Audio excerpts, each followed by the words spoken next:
Okay, sailors, it's Monday, June 17th, 2024, it's 7:21 p.m. Eastern Daylight Time, and we are looking northeast into the teeth of yet another nor'easter at our present location, blowing about 15 to 18 knots, gusting to 20. And we are just south of Sapelo Sound in the Golden Isles of Georgia, kind of. Well, they're golden all right, but I'll tell you what, they are windy, rough, and expansive.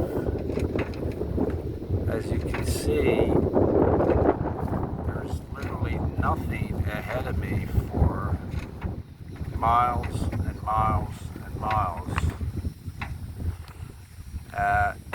And that's pretty much true in every direction.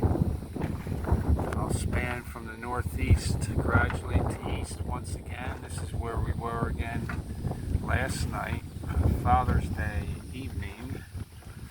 A little island here we're anchored off of. And as we come southeast and southwest, I can tell you there's nothing if we go all the way around. It's just the same, so I'm not even going to bother to. But this is where we are, and we are about 5.5 miles, a little bit less than that, south of Sapelo Sound, which we need to cross to our next destination, which is a little marina for a fuel stop about 27 miles north of here. A little dicey there yesterday trying to figure out where that stop was going to be, because for two reasons. We're low on fuel. One of which is our last run was 40 miles,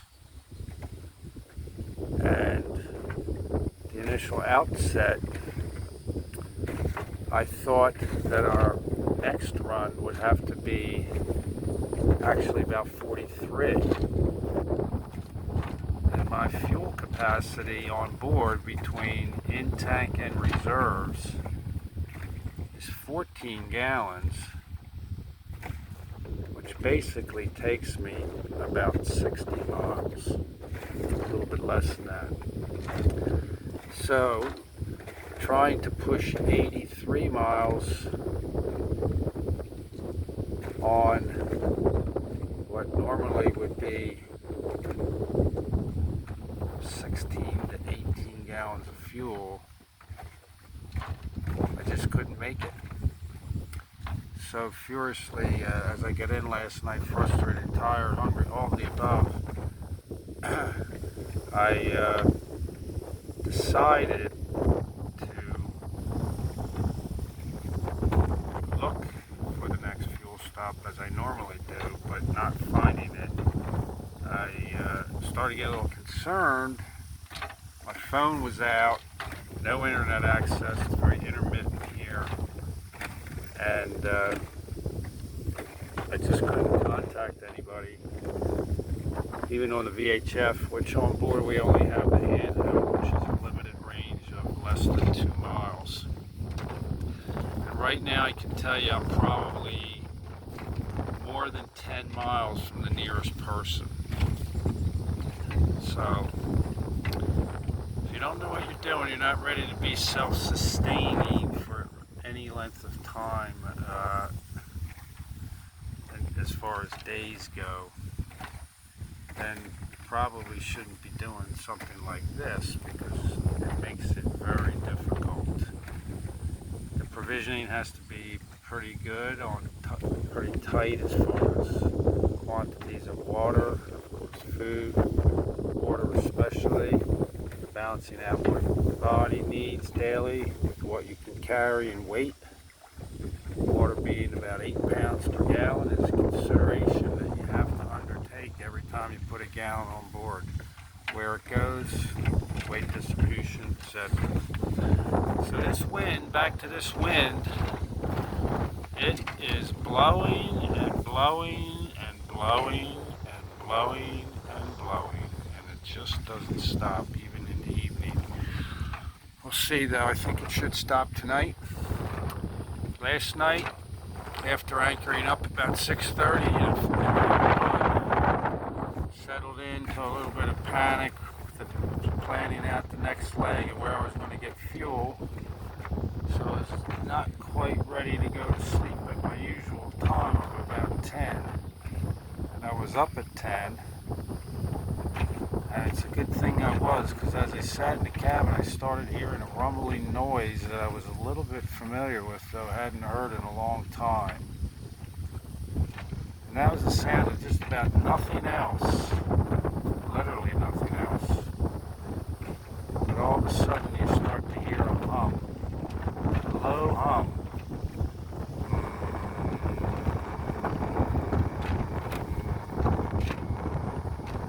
And it just doesn't stop.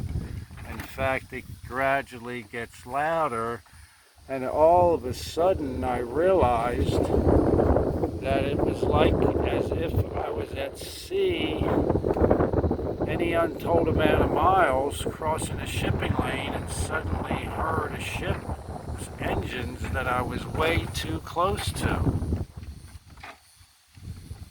And I'll tell you what, to my surprise, I almost popped out of the cabin, and to my complete astonishment in this little backwater, whatever it is, opening up to a huge sound, which I'm sure he was headed for and possibly out to sea, right by my stern, 40 yards off my boat, past a 300 plus foot freighter, inching its way up the intercoastal waterway towards the sound and the inlet and the ocean. And he was big, and close.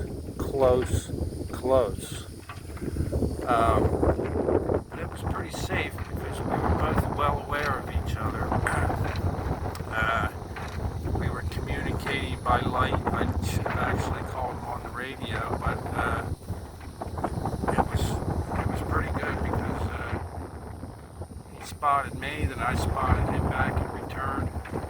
Had a little anchor light on, though not the proper one. It's just a little, actually solar path light mounted on the stern for just out of sheer necessity right now, functionality and efficiency and ability to get it done.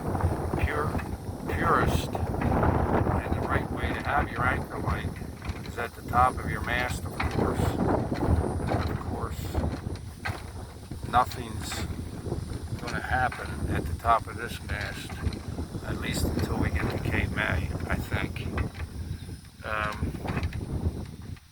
We'll see. Since I have all the wire rigging with me, it's very tempting to stop somewhere and have some marina pull this mast and lay it down for me for a day or so I could re-rig all the wire. It wouldn't even take that long, half a day. But we'll see. Right now we're concerned about getting across the sound and when. And to my complete misfortune, it seems like I'm not going to be able to move here until at least Saturday. Maybe not even Monday. Which puts us on this anchor in this particular spot, unable to move for lack of enough fuel for a whole week. Nothing around. It's like being at sea for a whole week by yourself. We're not moving. Well, we'll see. Let's take it one day at a time. There we are. This is all part of it. So if you want to be a sailor, tell me you're going to be able to do this.